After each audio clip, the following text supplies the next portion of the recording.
people have such an experience they want to join our board. Who are some of those people? Kelly Slater, Cesar Millan. Kelly Slater, the world's greatest surfer. You probably know him. He was in Baywatch and has a TV show on TV now. But he's a 11 or 12-time world champion surfer. Cesar Millan, the dog whisperer. Reverend Beckwith, who's here this week. Martin Luther King's son on our board of directors. Ron White, I think one of the best comedians of all time. Tony Coe, founder of NYX Cosmetics, on Forbes' 100 wealthiest self-made women list. Alanya Van Zant from the Oprah Winfrey Network. Jack Canfield, author of the Chicken Soup of the Soul book series. Frank Biden, Joe Biden's brother, who's a businessman, but a civil rights leader himself. Mark Kielberger, New York Times bestselling author and biohacker and a close friend. Earl Koski, the American businessman, owns all kinds of businesses throughout the United States, a board member here. Brittany Sabella, author and TV show producer. Kim Terranova, who's a thought leader in her own right, an agape reverend, but I mean an amazing thought leader in her own right and author.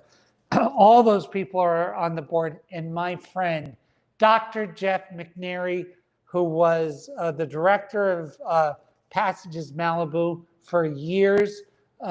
Why do all these people come here? And why did they decide to help us for free? Because it works. This works. When I say it works, this is what I mean. You come here, you go through the hardest week of your life.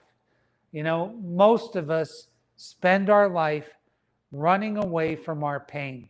We're running away from things that happened to us in childhood, things that broke us and fractured us. And we try to cover it up our whole life with, a myriad of different things, from shopping to work to alcohol to sex to cigarettes to eating to just anything to distract us from facing that fear and sitting with ourselves. That's kind of what life is. And you'll see a lot of people in their death experience, in their dying experience, that they come back to those things and they face them so that they can evolve in this lifetime.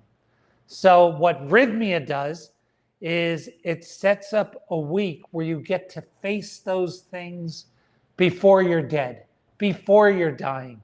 And in ayahuasca, one of the tools we use is in a lot of cultures, ancient cultures, is called the vine of the dead, because it puts you through a death experience where you get to face all that. And for anybody who's done hard things in their life, facing this part of you is the hardest thing. And you hear people crying and wailing and like really, really, really hurting. But they're able to face this thing. And then once faced, this thing, given the opportunity for a miracle to occur, what is that miracle? That miracle is facing that stuff and living through it.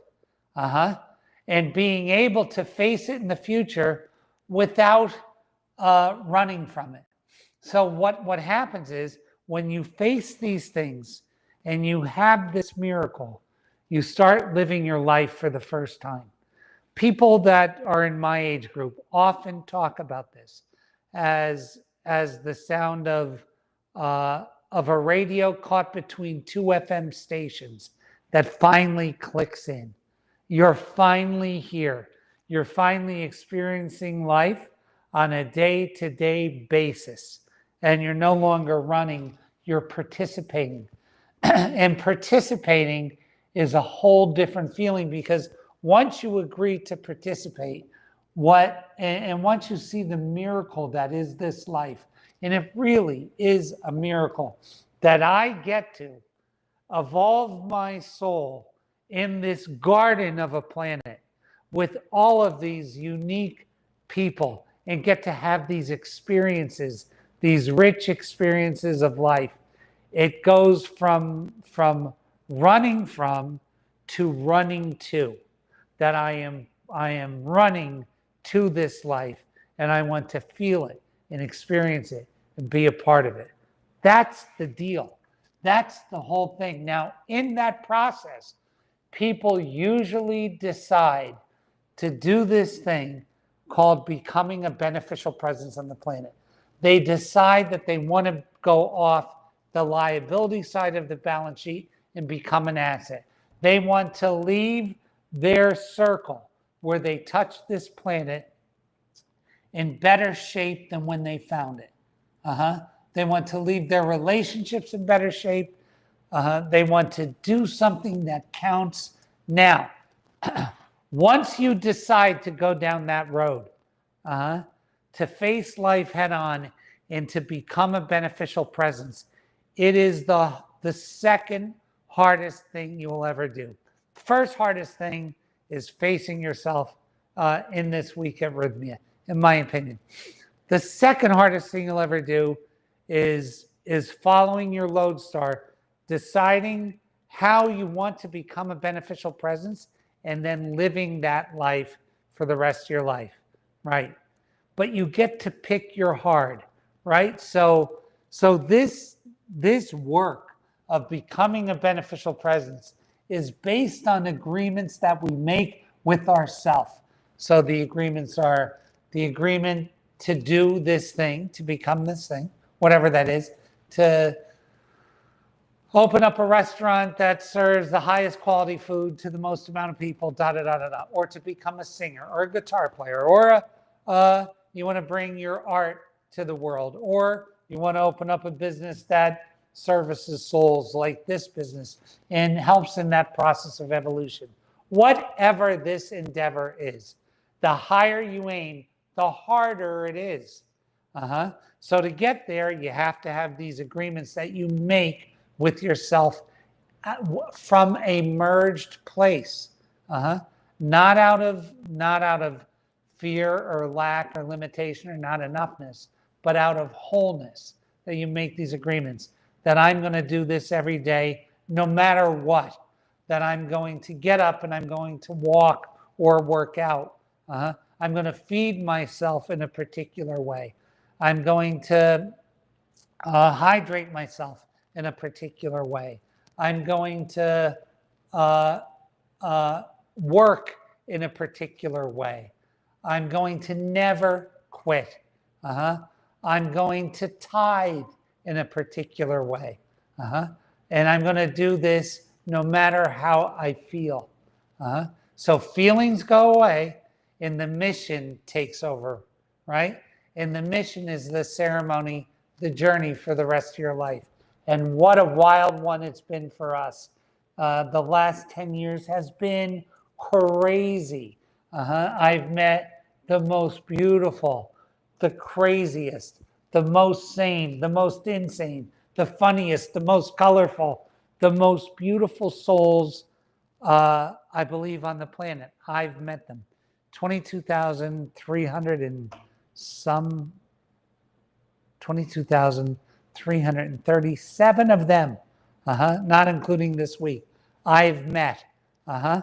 Amazing. And they've enriched my life by being here. So what is this all about? This becoming a beneficial presence. It sounds awfully hard. It is. It's the hardest thing you'll ever do, right? I'm asking you to do the two hardest things you'll ever do, but man, they make all the difference.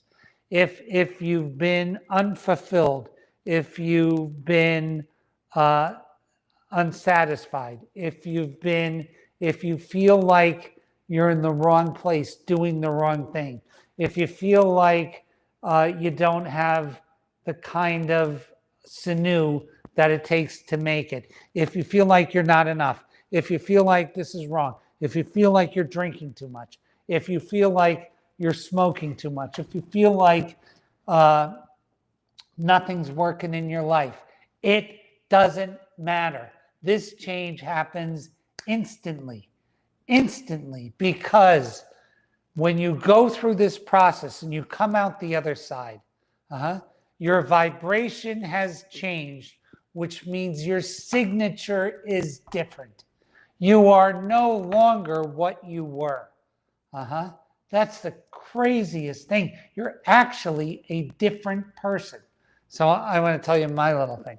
When I look back at myself 20 years ago, it's not even me. It's a different human. Crazy. When I look at myself the year before I did this medicine, I'm a different person. I look at that person and I don't even understand that person. This changes everything, and it changes it for the better. Now, it's your choice.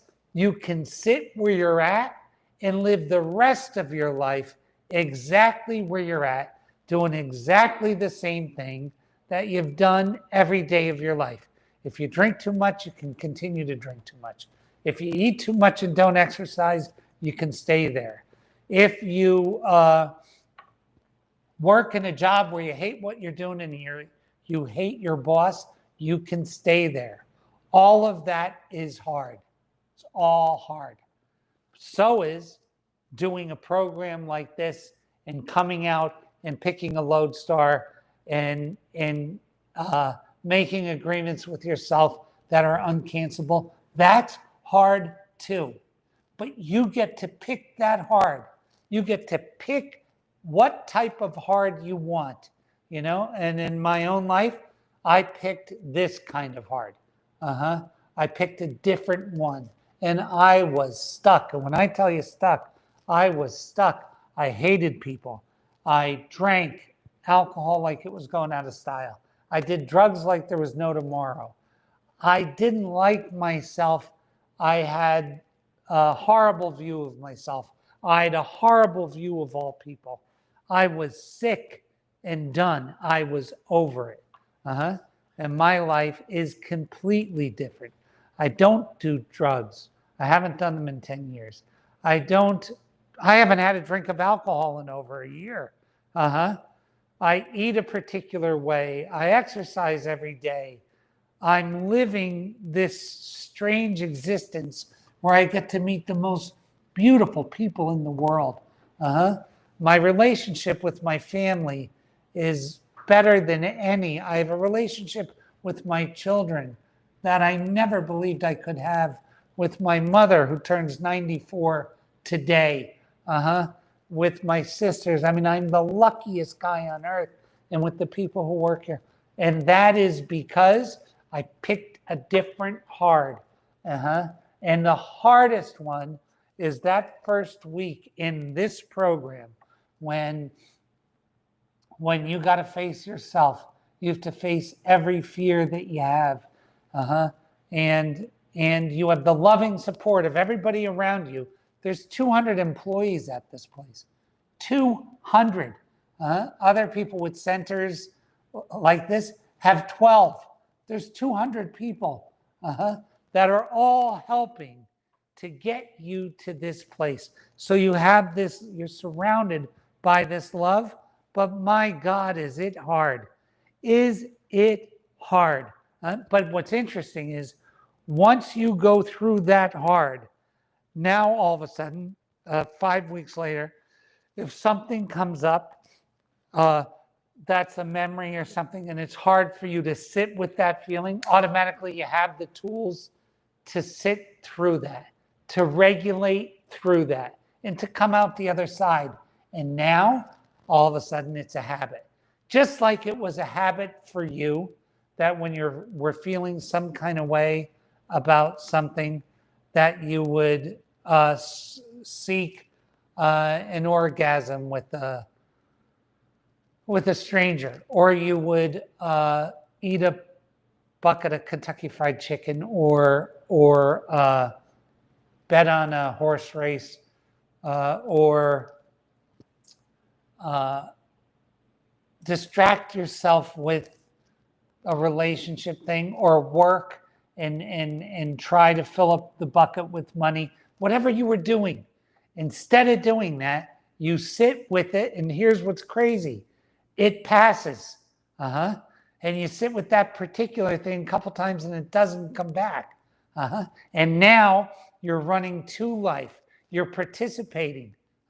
It's a night and day change. So what I'm asking you today, I'm asking you to come here, to pick your heart and to pick this as the start of a completely different person.